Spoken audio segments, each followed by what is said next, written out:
Today, we're opening a closet that held a very, very dark secret for more than 20 years.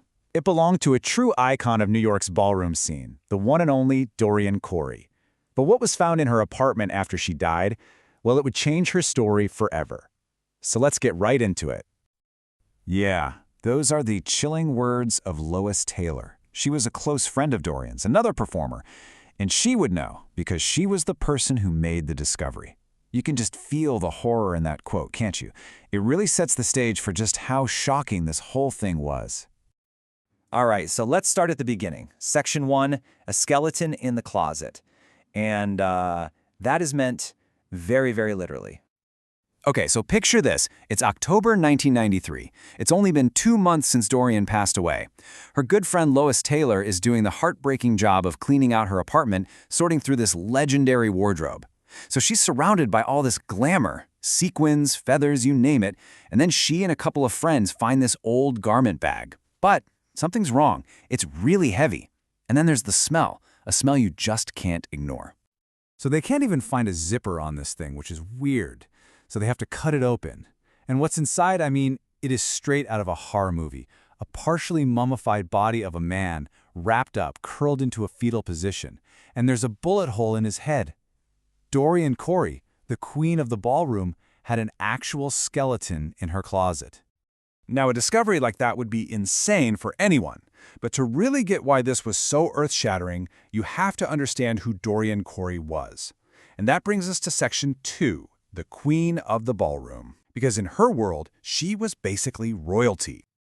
So, who was this woman? This absolute icon with a mummy hidden away in her closet? Well, Dorian's story starts back in the late 50s. She moves from Buffalo to the big city, New York, to study fashion at Parsons. She dives headfirst into the drag scene and gets noticed pretty quick. She even pops up in this early documentary called The Queen back in '68. But the moment that made her a global superstar? That was the 1990 documentary Paris is Burning. Suddenly, everybody knew her name, her wit, her wisdom. She was an absolute legend, right up until the very end. And see? Dorian was a huge deal in ballroom culture. Now, if you don't know, this was this incredible world created by Black and Latinx LGBTQ folks in New York. It was a place to be yourself, to compete, and most importantly, to find a family. Performers would join these houses. Think of them like chosen families that offered support and guidance. And Dorian, she was the legendary house mother of the House of Corey. And this quote, I mean, this is pure Dorian. It just says everything about her personality. That wit was razor sharp. She could absolutely take you apart with just a few words, but man, she did it with so much style and so much intelligence. So you really start to see these two sides of Dorian Corey, right? On one hand, you've got the house mother, super wise, super generous. She'd literally take kids in off the street and guide them. But then there was this other side, the toughest nail survivor. People said she had a serious temper. And get this, she was known to carry a little .22 pistol in her purse. So yeah, she was not somebody you wanted to cross. Okay, so that's Dorian. Now let's get back to the body. That takes us right to Section 3, unwrapping a 20-year mystery. The cops show up, and they've got one heck of a cold case on their hands.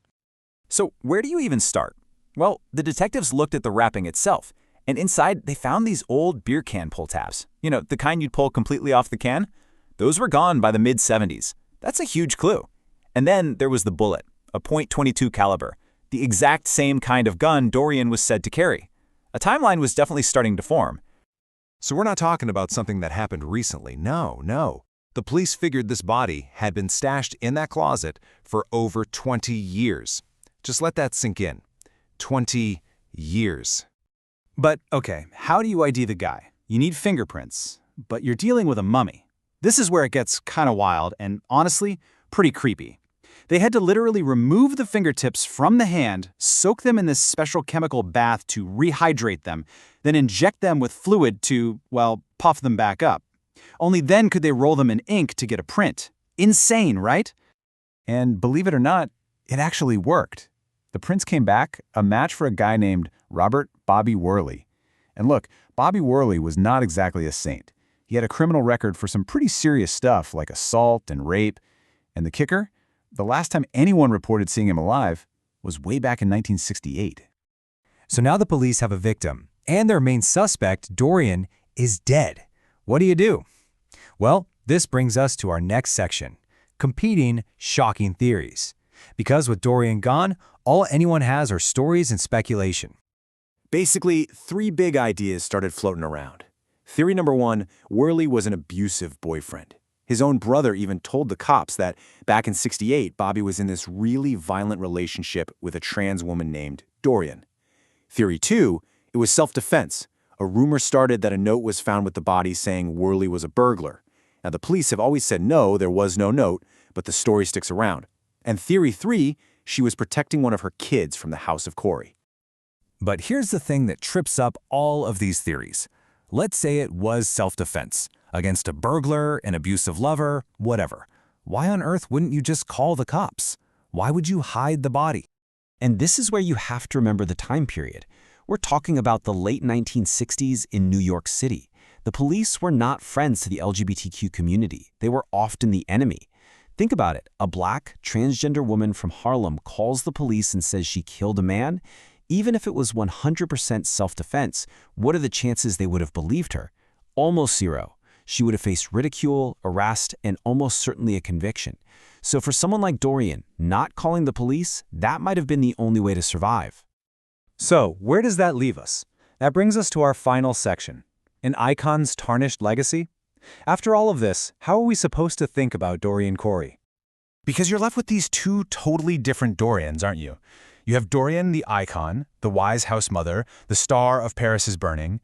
But then you have this other Dorian, the person who kept a dead body in her closet for over 20 years. How do you square those two things? It feels almost impossible. And since Dorian is gone and took the truth with her, the case is officially still unsolved. We're probably never going to know for sure what really went down in that apartment all those years ago. So I want to leave you with this quote from Dorian herself. It's all about legacy and just surviving, making it through. And it makes you wonder, right? When she hid that body, was that just part of getting through it for her? It's a really haunting thought to end on, from a woman who was, without a doubt, one of the most compelling and complex characters you'll ever find.